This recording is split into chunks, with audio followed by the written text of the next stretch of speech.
Bismillahirrahmanirrahim. Assalamualaikum warahmatullahi wabarakatuh. Alhamdulillahilladzi arsala rasulahu bil huda wa dinil haqq lidhiro dini kulli wa kafa billahi syahida. Asyhadu an la ilaha illallah wa asyhadu anna Muhammadar Rasulullah. Perkenalkan nama saya R. Mehmet RM, NPM 101209004A, Prodi Manajemen S1. Video ini dibuat guna memenuhi nilai ujian tengah semester mata kuliah Pendidikan Agama Islam. Dosen pengampu Dr. Insinyur Haji M. Budi Jatmiko MSI MEI. 1. Ta'riful Rasul, pengertian ar-Rasul. Dari segi bahasa, Rasul berasal dari kata rasala yang berarti pengutus. Sedangkan kata Rasul adalah bentuk infinitif baca masdar dari kata rasala yang berarti utusan atau seorang yang diutus. Ada dua kata kunci untuk memahami definisi ar-Rasul, yaitu pertama, hamilur risalah, membawa dan menyampaikan risalah. Rasul yang diutus Allah Ta'ala memiliki ciri-ciri khusus, diantaranya adalah sebagai berikut.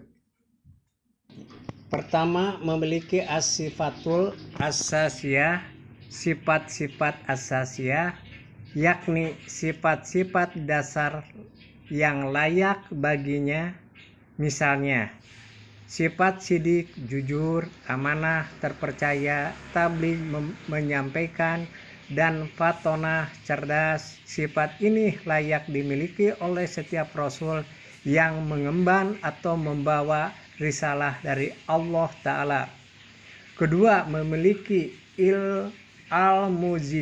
mujizat, yakni perkara-perkara luar biasa yang dapat dilakukannya dengan izin Allah untuk melemahkan mereka-mereka yang menentangnya. Salah. Ketiga, adanya al-bisyarat, berita gembira kedatangannya. Kabar gembira kedatangan seorang Rasul ada kalanya telah diberitakan oleh Rasul-Rasul sebelumnya. 4. Adanya an-nabuwat, berita-berita kenabian yang disampaikannya. Setiap Rasul senantiasa membawa berita dari Tuhannya melalui wahyu berisi ajaran, perintah dan larangan, atau peristiwa-peristiwa masa lalu dan masa yang akan datang. Kelima, adanya at-tamasarot, hasil dakwah yang dilakukannya. Di antara hasil dakwah yang diwujudkan Rasulullah Shallallahu Alaihi Wasallam adalah munculnya generasi unggul dari sisi keimanan, ilmu, dan amal, sehingga mampu berkuasa di muka bumi ini, menebarkan ajaran Islam ke seluruh penjurunya. Zatul insani ila Rasul, kebutuhan manusia terhadap Rasul. Manusia diciptakan oleh Allah Ta'ala dengan membawa fitrah naluri secara bahasa. Fitrah yang dianugerahkan Allah Ta'ala kepada manusia diantaranya adalah: pertama, fitrah terhadap wujudul khalik, eksistensi keberadaan pencipta. Kedua, fitrah untuk ibadatul khalik, menyembah, beribadah kepada sang pencipta. Ketiga, fitrah terhadap al-hayatul munazzamah, kehidupan yang teratur. Ketiga, fitrah manusia tersebut di atas membutuhkan bimbingan Allah Ta'ala, karena tanpa bimbingannya manusia akan terjerumus pada kesesatan.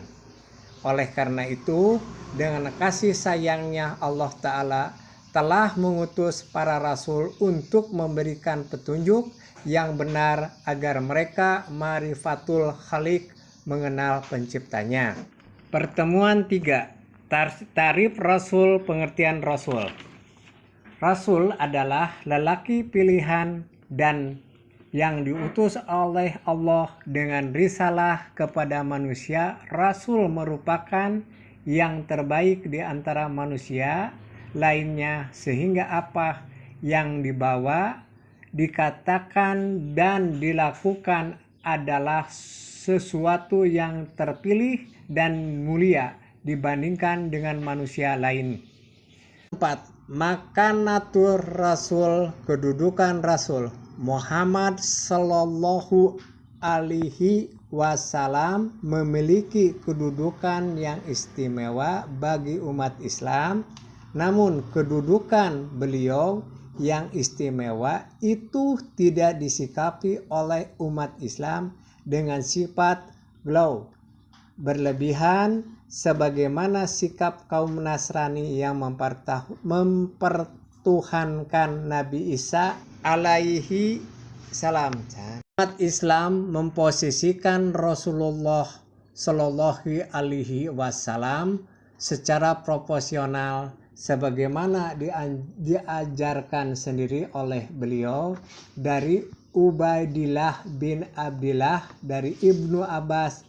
Ia mendengar Umar radhiyallahu anhu berkata di atas mimbar, "Aku mendengar Rasulullah Shallallahu Alaihi Wasallam bersabda, janganlah kalian berlebihan dalam memujiku seperti orang-orang Nasrani berlebih-lebihan dalam memuji putra Maryam." Muhammad Sallallahu Alaihi Wasallam tidak ada bedanya dengan manusia lain. Beliau adalah manusia biasa, insan, memiliki garis keturunan atau nasaban dan berjasad jisman.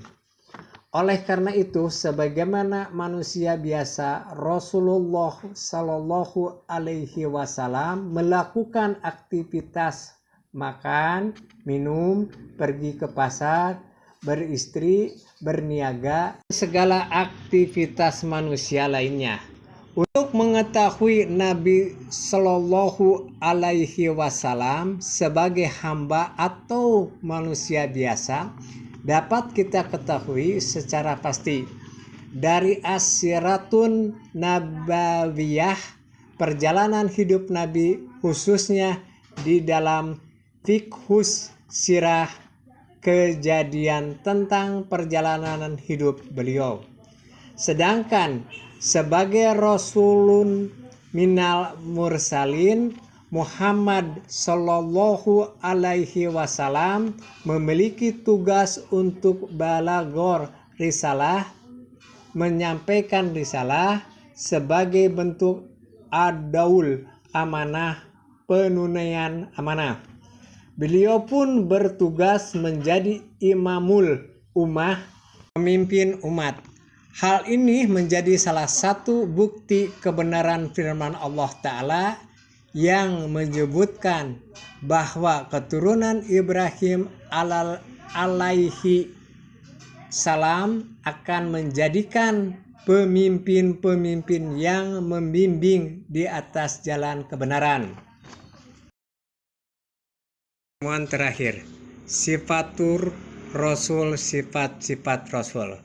Rasulullah Muhammad Sallallahu Alaihi Wasallam memiliki sifat kerusulan, diantaranya adalah sebagai berikut. Pertama, al-bagyariyatul kamilah, kemanusiaan seutuhnya, sebagaimana telah disebutkan di pembahasan sebelumnya.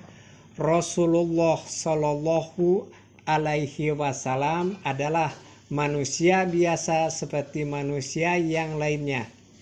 Ia bukan bangsa malaikat atau jin, bukan manusia setengah malaikat, dan bukan manusia setengah jin. Akan tetapi Rasulullah Shallallahu Alaihi Wasallam adalah bangsa manusia seutuhnya, memiliki jasad seperti manusia pada umumnya dan memiliki perasaan seperti manusia yang lainnya. Kedua, al-ismah, terpelihara dari kesalahan dan dosa. Karena memiliki sifat basyariah, kemanusiaan, maka Rasulullah Shallallahu Alaihi Wasallam mungkin saja pernah berbuat salah atau keliru, tetapi kesalahannya itu akan segera diluruskan oleh Allah Ta'ala sehingga beliau terpelihara dari berlarut-larut dalam kesalahan dan dosa. Inilah yang disebut sifat ismah, dijaga, dilindungi, dicegah, dan dikendalikan oleh Allah Ta'ala sehingga terhindar dari kesalahan dan dosa. Ketiga, as-sidiku, jujur. Rasulullah Shallallahu Alaihi Wasallam bersifat jujur. Keempat, al-fatonah, cerdas. Dalam menjalankan tugasnya, Rasulullah Shallallahu Alaihi Wasallam dibekali oleh Allah Ta'ala sifat fatonah, cerdas, sehingga dapat menjelaskan wahyu Allah Ta'ala kepada seluruh umat manusia dengan sebaik-baiknya. Kelima, al-amanah, terpercaya. Dan keenam, at-tabligh, menyampaikan risalah. Dalam pembahasan madah sebelumnya sudah disampaikan bahwa sebagaimana Rasulun minal mursalin Muhammad Sallallahu Alaihi Wasallam memiliki tugas untuk balagor risalah, menyampaikan risalah sebagai bentuk adaul, amanah, menunaikan amanah. Sifat amanah adalah sifat kerasulan. Tidak ada seorang rasul pun yang tidak memiliki sifat mulia ini. Rasulullah Shallallahu Alaihi Wasallam membuktikan sifat amanahnya dengan menyampaikan seluruh wahyu Allah Ta'ala tanpa ada yang disembunyikan atau ditutup-tutupi, termasuk di dalamnya adalah hal-hal yang berkaitan dengan kesalahan-kesalahan yang dilakukannya. 7. Al-iltizamul kamil, komitmen yang sempurna terhadap kebenaran. Beliau tidak pernah bergeser sedikit pun dari kebenaran. Beliau senantiasa berkomitmen kepadanya dari segala sisinya. Salah satu contohnya adalah beliau tidak bergeming sedikit pun menghadapi tipu daya musyrikin Quraisy yang berusaha menodai dakwahnya. Kesimpulannya, Rasulullah Shallallahu Alaihi Wasallam ala kuzulkin azim, berada di atas akhlak yang agung, memiliki akhlakul Quran, akhlak Quran, sebagaimana disampaikan istrinya Aisyah radhiyallahu an. Akhlak Nabi Shallallahu Alaihi Wasallam adalah Al-Quran, hadis riwayat Muslim. Maka kewajiban kita selaku umatnya adalah menjadikan beliau sebagai uswatun hasanah, suri teladan yang baik. Sesungguhnya telah ada pada diri Rasulullah itu suri teladan yang baik bagimu, yaitu bagi orang yang mengharap rahmat Allah dan kedatangan hari kiamat, dan dia banyak menyebut Allah. Quran Surat Al-Ahzab 21. Demikian video ini dibuat. Terima kasih atas segala perhatiannya. Assalamualaikum warahmatullahi wabarakatuh.